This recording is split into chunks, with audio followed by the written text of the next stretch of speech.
વિદ્યાર્થી મિત્રો, તો આજે આપણે ધોરણ 11 અર્થશાસ્ત્ર પાઠ 10 તેમાં અંદાજપત્ર વિશે અભ્યાસ કરીશું, જેમાં અર્થ, અંદાજપત્રના પ્રકારો,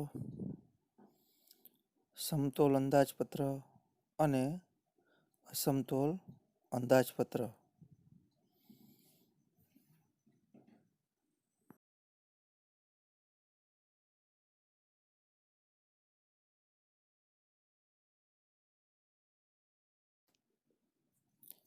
મિશ્ર અર્થતંત્રવાળા ભારતમાં રાજ્યની આર્થિક પ્રવૃત્તિ અગત્યનું સ્થાન ધરાવે છે. અર્થતંત્ર 3 પ્રકારના છે. પહેલું મૂડીવાદી અર્થતંત્ર, જેમાં ઉત્પાદકો અને ગ્રાહકો બજાર ઉપર હક ધરાવતા હોય છે, જેવા કે America, France, Russia, Germany, Italy જેવા મૂડીવાદી દેશો, જેમાં જે દેશમાં મૂડીનું પ્રમાણ વધુ અને શ્રમનું પ્રમાણ ઓછું જોવા મળે છે અને જે વિકસિત દેશ છે. બીજો પ્રકાર છે સમાજવાદી અર્થતંત્ર. તો આમાં રશિયા અને ચીન, જેમાં બજાર પર માત્ર સરકારનો અંકુશ હોય છે, બંને ભેગા થઈને ત્રીજું અર્થતંત્ર બને છે મિશ્ર અર્થતંત્ર, જે ભારત અને ફ્રાન્સમાં આ પદ્ધતિથી અર્થતંત્ર ચાલે છે, જેમાં મૂડીવાદી અર્થતંત્રના લક્ષણો તેમજ સમાજવાદી અર્થતંત્રના લક્ષણો જોવા મળે છે. આપણે જોઈએ તો આ બંનેના અર્થતંત્રના લક્ષણો જેમાં જોવા મળતા હોય તે મિશ્ર અર્થતંત્ર તરીકે ઓળખાય છે, જે ભારત અને ફ્રાન્સ દેશના આર્થિક વિકાસ અને તે માટે જરૂરી આંતર મૂડી માળખું ઊભું કરવાની જવાબદારી રાજ્ય સ્વીકારી અને આયોજન પંચ હવે નીતિ આયોગની રચના કરી. એટલે આયોજન પંચ હવે નીતિ પંચ તરીકે ઓળખવામાં આવે છે. તો આયોજન પંચની રચના કરી યોજનાબદ્ધ આર્થિક વિકાસ શરૂ થયો. આજના આર્થિક યુગમાં નાણાં આધારિત અર્થતંત્રમાં કોઈ પ્રવૃત્તિ એવી નથી જેનું ખર્ચ ન હોય. હા, એક વ્યક્તિ જે નથી ચૂકવતી તે બીજી કોઈ વ્યક્તિ ચૂકવે છે. એટલે રાજ્ય પણ આર્થિક પ્રવૃત્તિ કરે તો તેનું ખર્ચ હોય છે અને આ ખર્ચને પહોંચી વળવા તેને આવક મેળવવાના પ્રયત્ન કરવા પડે છે. આધુનિક રાજ્ય મોટા પાયા પર ખર્ચ કરે છે. રાજ્યનો આર્થિક વિકાસ સાધવા, આવકની અસમાનતા ઘટાડવા, રાજ્યના કાયદાઓનો અમલ કરવા, રાજ્યનો સામાન્ય વહીવટ ચલાવવા તેમજ દેશના સંરક્ષણ માટે લશ્કરી સુસજ્જતા ઊભી કરવા, લોકોની જાહેર સુખાકારી જાળવવા, સામાજિક સલામતીની યોજનાઓનો અમલ કરવા વગેરે અનેક કાર્ય કરવા માટે રાજ્યે જાહેર ખર્ચ કરવું પડે છે. એ બધા ખર્ચને પહોંચી વળવા માટે રાજ્યની આવકના મુખ્ય સાધનો આ નીચે પ્રમાણે દર્શાવ્યા છે. રાજ્યની આવકના મુખ્ય સાધનોમાં જોઈએ તો કરવેરાની આવક થતી હોય છે, અનેક પ્રકારની ફીની આવક થતી હોય છે, સ્ટેમ્પ ડ્યુટીની આવક, ગુનેગારોને કરાતા દંડની આવક, રાજ્ય હસ્તકના સાહસોનો નફો, જાહેર દેવ, વિદેશોને ધીરેલી રકમોનું વ્યાજ, ખાધ પુરવણી રૂપે ચલણી નોટોના પુરાવામાં વધારો કરીને મેળવાતા નાણાં વગેરે પાછળ રાજ્ય સરકાર આવક મેળવતી જોવા મળે છે. આધુનિક અર્થતંત્રમાં જાહેર દેવાનો આશ્રય એટલે કે હેતુ અમુક જ સંજોગોમાં લેવામાં આવે છે. જેમ કે યુદ્ધની અસરોને હળવી કરવા, દેશમાં સર્જાયેલી કટોકટીની પરિસ્થિતિને હલ કરવા, આર્થિક વિકાસની મોટી યોજનાઓનો અમલ કરવા, જૂનું દેવું ભરપાઈ કરવા, ખાનગી ક્ષેત્રની અસરકારકતા ઓછી કરવા વગેરે હેતુ માટે જાહેર દેવું કરવામાં આવે છે. આને લીધે જ જાહેર દેવું મહત્વનું બને છે. જાહેર દેવાથી સરકાર અર્થતંત્ર સમક્ષ આવી પડેલી સમસ્યાઓ પણ હલ કરી શકે છે. અલબત્ત જાહેર દેવાને લીધે કેટલીક સમસ્યાઓ પણ સર્જાય છે, જેનાથી દેશના અર્થતંત્ર પર વિપરીત અસરો પડે છે. જેવી કે આ સમસ્યાઓ જેવી કે મુદ્દલ અને વ્યાજની ચૂકવણીનો બોજો વધે છે, ફુગાવાનો ભય રહે છે, આવકની અસમાનતામાં વધારો થાય છે, જૂની લોનોનું નવી લોનોમાં પરિવર્તન કરવું પડે છે, વિદેશી દેવાની બાબતમાં હુંડિયામણ કમાવાની સમસ્યા ઊભી થાય છે. લોકશાહી દેશમાં સરકાર કોઈ પણ કામ પ્રજાના ચૂંટેલા પ્રતિનિધિઓની મંજૂરી વગર કરી શકતી નથી. માટે આવક મેળવવા અને ખર્ચ કરવા માટે પણ તેણે મંજૂરી લેવી પડે છે. પ્રજાના પ્રતિનિધિઓની સભા એટલે સંસદ. સરકારે પણ આ સંસદ પાસે ખર્ચ અને આવક માટે મંજૂરી મેળવવા જવું પડે છે.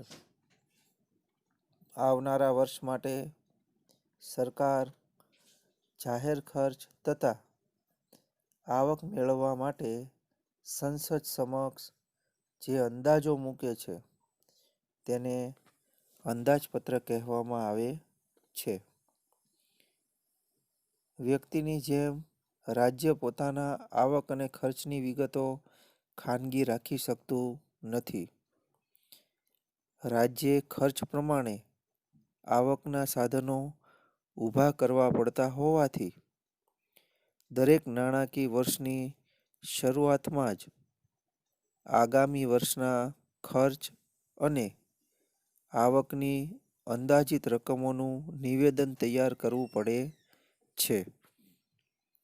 દરેક આગામી વર્ષના રાજ્યના અંદાજિત ખર્ચ અને આવકની વિગતો દર્શાવતું આવું નિવેદન એટલે જ અંદાજપત્ર કહેવાય છે. આપણા દેશમાં દર વર્ષે સામાન્ય રીતે ફેબ્રુઆરીની આખર તારીખે રાજ્ય સરકારનું અંદાજપત્ર નાણામંત્રી વિધાનસભામાં અને કેન્દ્ર સરકારનું અંદાજપત્ર નાણામંત્રી લોકસભામાં રજૂ કરે છે. ફેબ્રુઆરીની આખર તારીખમાં રજૂ કરવાનું મુખ્ય હેતુ જો કાંઈ તેમાં કોઈ પણ પ્રકારના સુધારા વધારા હોય તો આપણું નાણાકીય વર્ષ 1 એપ્રિલથી 31 માર્ચ છે. તો ફેબ્રુઆરીમાં આખર તારીખે રજૂ કરવામાં આવતા અંદાજપત્રમાં જો કોઈ પણ પ્રકારનો ફેરફાર કે સુધારા વધારા હોય તો તે લાગુ પાડી શકાય નાણાકીય વર્ષની 1 એપ્રિલથી. તો તે માટે વચ્ચે સમયગાળો રહે છે. માટે ફેબ્રુઆરીની આખર તારીખે અંદાજપત્ર રજૂ કરવામાં આવે છે. અંદાજપત્રમાં સરકારની આર્થિક નીતિનું પ્રતિબિંબ પડતું હોવાથી અંદાજપત્ર દેશના અર્થતંત્રની આરસી પણ કહેવામાં આવે છે. ભારતમાં સત્તાની ત્રિસ્તરીય વહેંચણી થયેલી છે. જેમાં કેન્દ્ર સરકાર જે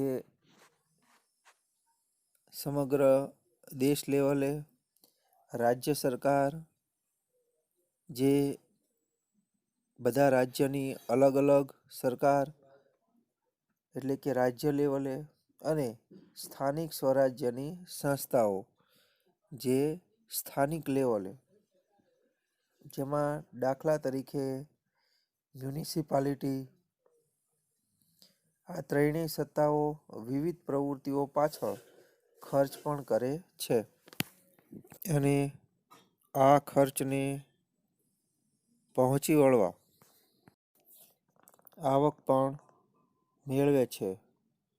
માટે આ ત્રણેય સત્તા સ્થાનોના બજેટની માહિતી મેળવવી જરૂરી છે.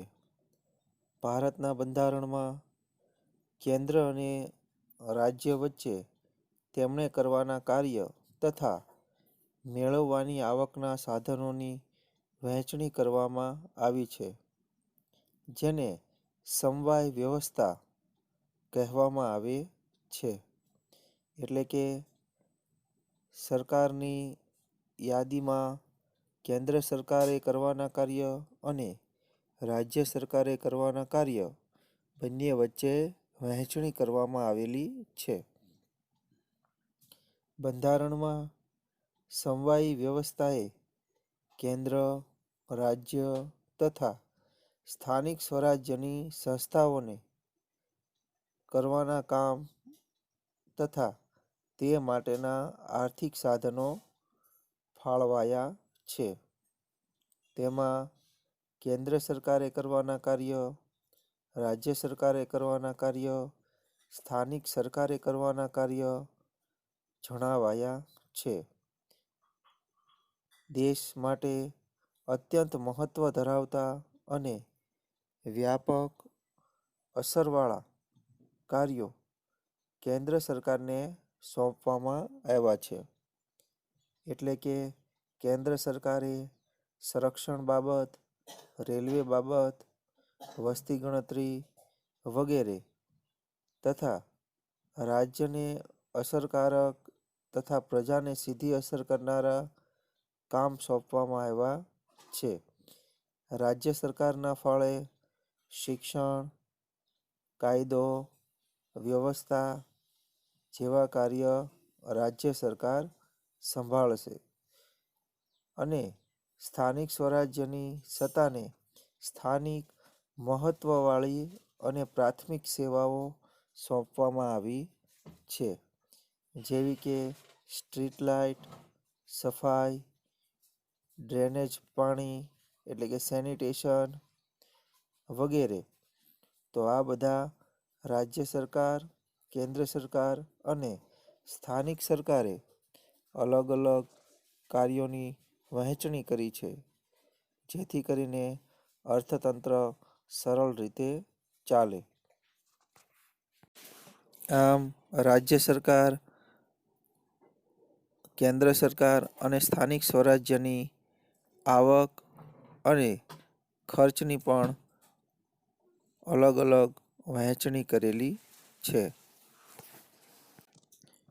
સરકારો અને સંસ્થાઓ પોતાને સોંપવામાં આવેલ કાર્ય કરવા માટે ખર્ચ કરે છે અને આ ખર્ચને પહોંચી વળવા આવક પણ તે પ્રાપ્ત કરે છે, જેને સત્તા દ્વારા આ ખર્ચ અને આવકના અંદાજો રજૂ કરાય તે અંદાજપત્ર કહેવાય છે.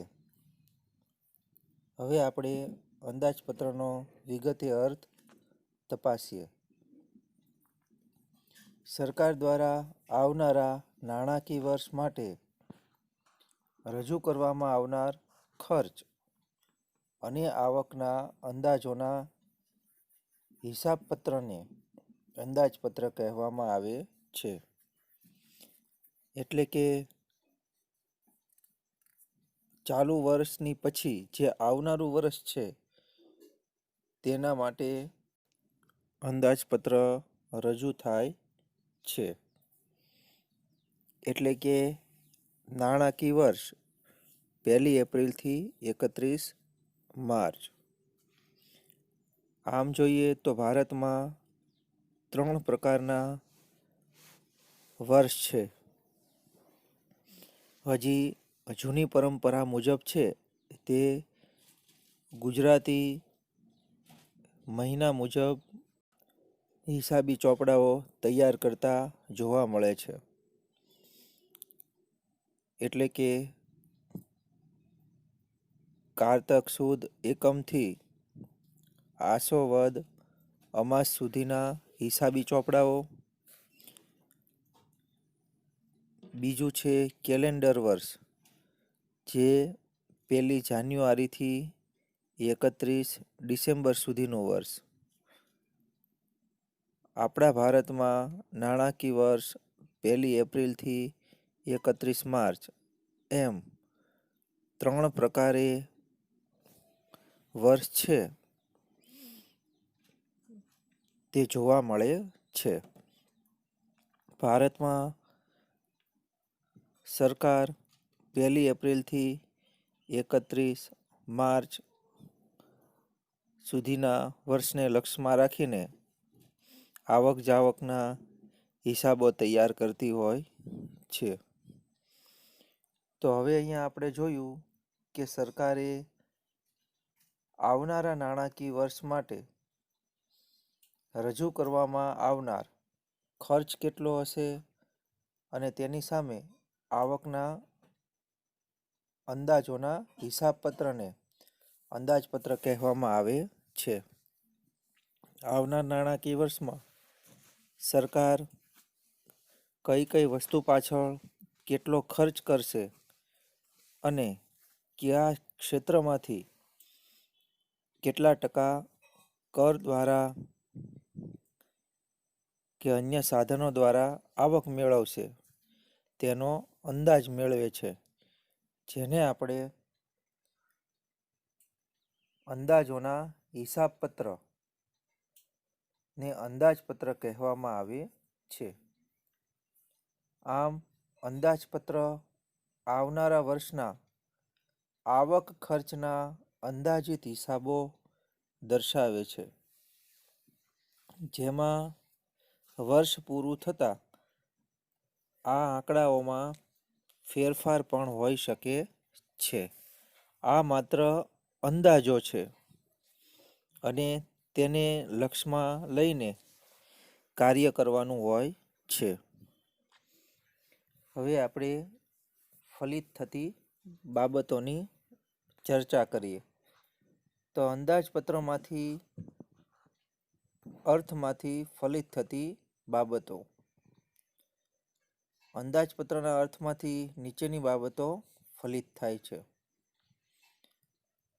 અંદાજપત્ર ખર્ચ અને આવકના અંદાજિત આંકડા આપે છે. એટલે અંદાજપત્ર એ આપણને અંદાજિત આંકડાઓ આપે છે.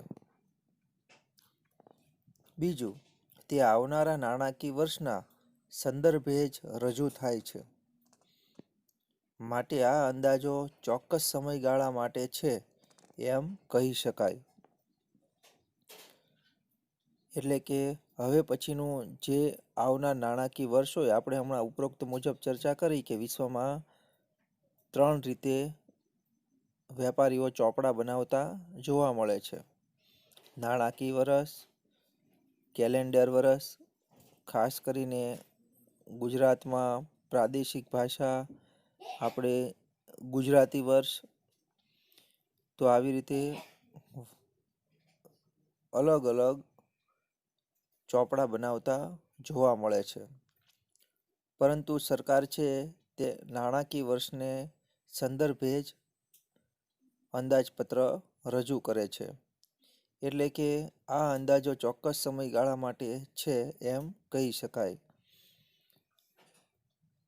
એટલે કે 1 એપ્રિલથી 31 માર્ચ. ત્રીજું, દરેક સરકારના અંદાજપત્રનો મુખ્ય હેતુ દરેક સરકાર એટલે કે કેન્દ્ર સરકાર, રાજ્ય સરકાર અને સ્થાનિક સ્વરાજ્યની સંસ્થા, તેનો મુખ્ય હેતુ દેશના આર્થિક વિકાસ અને પ્રજાના કલ્યાણનો છે. એટલા માટે અગાઉથી ખર્ચનો અંદાજ બાંધી લેવામાં આવે છે અને આવકનો પણ અંદાજ બાંધી લેવામાં આવે છે. આ માત્ર અંદાજ છે, વાસ્તવિકતા નથી. વર્ષના અંતે આવક વધુ અથવા ઓછી પણ હોઈ શકે છે. આમ દરેક સરકારના અંદાજપત્રનો ઉદ્દેશ દેશના આર્થિક વિકાસ અને પ્રજાના કલ્યાણનો છે. ચોથું, દરેક સરકારે પોતાના અંદાજપત્રને અમલમાં મૂકતા પહેલા લોકસભા, વિધાનસભા કે સ્થાનિક સભાની મંજૂરી મેળવવી પડે છે. એટલે ક્રમશઃ આપણે જોઈએ તો કેન્દ્રમાં લોકસભા, રાજ્યમાં વિધાનસભા અને સ્થાનિક સ્વરાજ્યની સંસ્થાઓએ સ્થાનિક સભાની મંજૂરી મેળવવી પડે છે. આપણે ગુજરાત રાજ્યની વિધાનસભા ગાંધીનગરમાં આવેલી છે,